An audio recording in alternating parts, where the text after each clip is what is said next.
کبھی کبھار یوں بھی ہوتا ہے کہ دل تھکنے لگتا ہے، اکثر دل کو لاکھ سمجھانے کے بعد اور بے شمار ضبط کرنے کے بعد بھی دل تھکنے لگتا ہے۔ یوں محسوس ہوتا ہے کہ اب کوئی راستہ باقی نہیں رہا، جیسے سب ختم ہو گیا ہو، جیسے اب کچھ بدل نہیں سکتا۔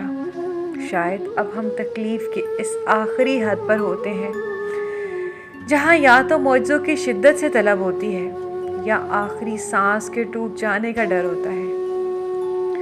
تب دل مصلحتوں کو جانے پر آمادہ ہی نہیں ہوتا اور انہیں قبول کرنے سے بھی گھبراتا ہے کہ کہیں یہ سچ نہ ہو، اور اس کی گھبراہٹ میں کھو کر ہم بھول جاتے ہیں وہ جو ایک ذات ہمیں یہاں تک لائی ہے، اس نے آگے کا بھی تو سوچ رکھا ہوگا، اور جہاں صبر ساتھ چھوڑ دیتا ہے وہاں اللہ کن سے نواز دیتا ہے۔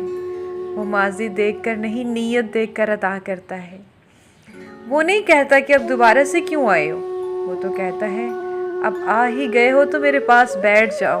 وہ یہ نہیں کہتا پھر سے وہی پرانی کہانی لے آئے ہو، وہ تو کہتا ہے اب لے آئے ہو تو تسلی سے ساری کہانی سنا دو۔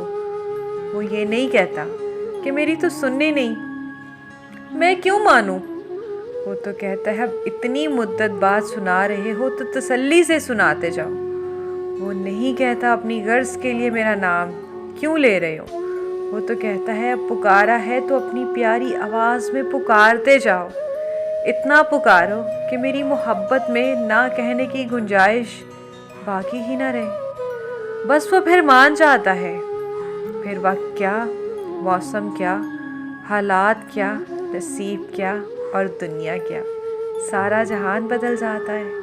ہر چیز بدل کر وہ آپ کے سامنے لے آتا ہے اور جیسے کہتا ہو یہی تھا نا جسے تم مانگ رہے تھے، اسے ایسے لا کے آپ کے سامنے کھڑا کرتا ہے کہ آپ کو خود یقین نہیں آ رہا ہوتا کہ ہم نے مانگا تھا اور مل گیا۔